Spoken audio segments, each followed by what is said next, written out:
Hello guys, আমরা চলে এসেছি আবার একটা নতুন ভিডিও নিয়ে। তো আগের ভিডিওতে তোমরা দেখেছিলে আমরা গেছিলাম ধান বীজ ফেলাতে। ধান বীজ ফেলিয়েছিলাম জমিতে। আজকে দেখাবো সেই ধান বীজ কেমন বেরিয়েছে, কেমন হয়ে বেরোচ্ছে তোমাদেরকে সবটাই দেখাবো। তোমরা দেখো যে সামনে কাকু কাকিমা যাচ্ছে জমির কাছেই, আমিও যাচ্ছি, দেখাচ্ছি তোমাদেরকে। দেখো ধান বীজ কেমন বেরিয়েছে। সেদিন তো দেখলে ধান বীজ ফেলালাম কেমন করে কী না করে, তোমরা সবটাই দেখেছো, সবটাই তোমাদের সামনে তুলে ধরেছি। আজকে দেখাচ্ছি, দেখো ধান বীজগুলো কেমন বেরিয়েছে। জমির কাছেই চলে এসেছি, জমির কাছে এসে দেখাচ্ছি। দেখো আর একটু কাছে এসে জমি দেখাচ্ছি, দেখো ধান বীজগুলো কেমন বেরিয়েছে। এই যে গাইস দেখো ধান বীজগুলো কত সুন্দরভাবে বেরিয়েছে, সবুজ সবুজ হয়ে। তোমরা নিশ্চয়ই বুঝতে পারছো কত সুন্দর বেরিয়েছে সবুজ সবুজ হয়ে। দেখো তোমরা বুঝতে পারবে কত সুন্দর সবুজ সবুজ হয়ে বেরিয়েছে। ওইখানটাও একটু বেরিয়েছে, ওই দিকটা ভালো করে বেরিয়েছে, কিছু কিছু জায়গায় বাদ গেছে, তো অসুবিধা নেই, ওগুলো বেরিয়ে যাবে, আস্তে আস্তে বেরিয়ে যাবে। ঠিক টাইম দিতে হবে, একটু টাইম দিলেই বেরিয়ে যাবে, কোনো অসুবিধা হবে না।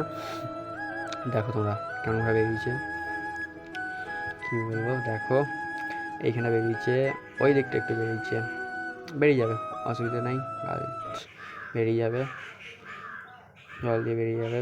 তো কাকু কাকিমার পক্ষে ওই দিকটা গিয়ে তোমাদেরকে দেখাই। দেখো ওই দিকটা কেমন কী বেরিয়েছে, ওই দিকটা তোমরা ভালো বুঝতে পারবে কাছ থেকে। এই দিকটা তো বেরোয়নি চট করে, এই দিকটা একটু ভালো বেরিয়েছে, তাই তোমাদেরকে দেখাতে এলাম। দেখো কেমন গাছ বেরিয়েছে কি না বেরিয়েছে, তোমরা তো বুঝতেই পারবে কেমন বেরিয়েছে কি না বেরিয়েছে। এই যে গাইস, এই সেই ধান বীজ গাছ। দেখো তোমরা নিশ্চয়ই বুঝতে পারছো কেমন কি বেরিয়েছে কি না বেরিয়েছে।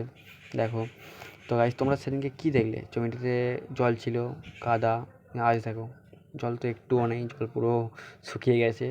তো আর মেশিন চালাতে হবে, মেশিন চালিয়ে জল দিতে হবে জমিটাতে।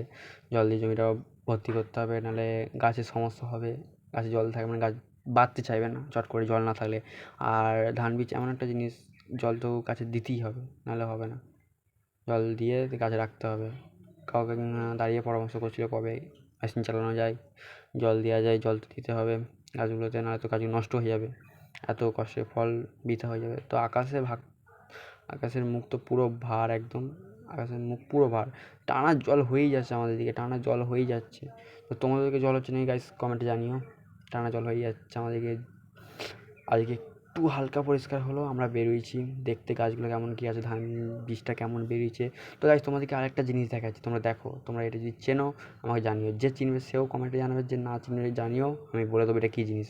অবশ্যই আমি বলে দিচ্ছি, তোমরা দেখো। কিছু কিছু লোক আছে যদি তোমরা হয়তো চিনবে, এটা এটা হচ্ছে বেগুন গাছ। বেগুন গাছ তোমরা নিশ্চয়ই চেনো কিছু কিছু জন, আর যারা চেনো না তাদেরকে বলছি, এটা হলো বেগুন গাছ। আমাদের এখানে এটা বেগুন গাছ বলে। বৃষ্টির কারণে এর গোড়া বাঁধা হচ্ছে না, গোড়া বাঁধতে হবে, গোড়াগুলো খোলা আছে, বৃষ্টির জলে ভর্তি হয়ে যাচ্ছে নালাগুলো। এর গোড়া যতদিন না বাঁধছি ততদিন তো হচ্ছে না, গাছ নষ্ট হয়ে যাচ্ছে জলের জন্য, কোনো কারণ ছাড়াই নষ্ট হয়ে যাচ্ছে। কারণ ছাড়া যদি কোনো জিনিস নষ্ট হয়ে যায়, তোমাদের কি ভালো লাগবে সেটা? তাও চাষের জিনিস, এত কষ্ট করে চাষ করা, তাও সেগুলো নষ্ট হয়ে যাচ্ছে। তাহলে এই যে বেগুন গাছ, তোমরা দেখো, তোমরা চিনলে কমেন্টে জানিও, যারা চেনো তারা কমেন্টে জানিও তোমাদের ওখানে কী বলে এগুলো। আমাদের এখানে বেগুন গাছ বলে, তো তোমাদের ওখানে কী বলে তোমরা জানিও অবশ্যই আমাদের কমেন্টে। যারা চেনো তাদের তো বলে দিলাম এটা কী বলে, বেগুন গাছ। হয়তো সব দিকে চাষ হয় না। তো গাইস তোমরা দেখেছিলে ওইখানটায় একটা মেশিন চলছিল সেদিনকে, এখানে জল আসছিল, এই একটা মেশিন। এই মেশিনটা একটু প্রবলেমের জন্য এখানটা পড়ে আছে, তো ঠিক করা হবে পরে, এখন সময় হয়ে ওঠেনি তাই ঠিক করা হয়নি, পরে হবে। এই মেশিনটা থেকেই এই জমিটা, ওই যে জমিটা ধান বীজ ফেলা হলো ওই জমিটায় জল দেওয়া হয়। কিন্তু এই মেশিনটা খারাপ হওয়ার কারণে ওইখান থেকে আমাদেরকে পাইপ ফেলে জল নিয়ে আসতে হচ্ছে ধান বীজ বাড়িতে। ধান বীজ বাড়িতে জল দিতে হচ্ছে, বেগুন বাড়িতে দিতে হবে, গোড়া বাঁধার পর ওষুধ দেওয়ার পর চাপান দেবো। চাপান দেওয়ার পর, চাপান বলতে তোমরা নিশ্চয়ই জানো ইউরিয়া বলে, যারা জানো তাদের বলি, চাপান বলতে আমরা ইউরিয়া বলি। আর অনেক ওষুধ আছে দিতে হবে। ওইখানেও আমাদের কটা জমি আছে, ওইখানে জমিগুলো পড়ে আছে, জমিগুলো চাষ হবে কদিন পর। এই বৃষ্টি ওয়েদারটা কাটুক, চাষবাস দিয়ে তারপর আবার নতুন করে চাষ শুরু হবে জমিগুলোতে। তোমাদেরকে থেকে সবই দেখাবো, তোমাদের সামনে সবই তুলে ধরবো। তো দেখলাম এমন কী অবস্থা, দেখলাম তো বেগুন গাছটা গোড়া বাঁধার মতো টাইম হয়ে গেছে, তো বেগুন গাছটা গোড়া বাঁধতে হবে। আর ধান বীজের অবস্থা ঠিকই আছে, শুধু জলটা কমে গেছে, জলটা দিতে হবে, কমে গেছে। তো তোমাদেরকে দেখালাম, কেমন লাগলো গাছ তোমরা কমেন্টে জানাও, গাছ কেমন কী হয়েছে, ধান বীজটা কেমন বেরিয়েছে তোমরা জানাও। ভালো তো লাগবে আশা করছি, ভালো লাগলো দেখতে। দেখো গাইস, কাজের পাশাপাশি চাষবাসও করতে হবে।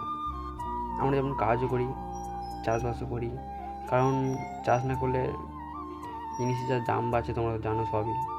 চাষ করি বলে আমাদের অতটা কিছু মনে হয় না, আমাদের সবই চাষ হয়, সবজি ধান সবটাই চাষ হয়, তাই আমাদের কোনো অসুবিধা হয় না। আমরা চাষি তো বুঝতে পারি যে কেমন কী লাগে, কেমন কী হয়। তোমরা জানবে, তোমরা তো বাজার হাট করো সবই, তোমরা জানো যে কেমন কী ব্যাপার। তো গাইস কাকু কাকিমা সামনে চলে যাচ্ছে আমাকে ছেড়ে দিয়ে। তো গাইস তোমরা দেখলি তো কত কষ্টে চাষ করতে হয়। তো এই হচ্ছে চাষ। চাষ করলে ভালো, চাষ না করলে জমি পড়ে থাকে, আর কিছু না। তো গাইস এই ভিডিওটা এখন অবধি। ভালো থাকবে, সুস্থ থাকবে, টাটা সবাইকে।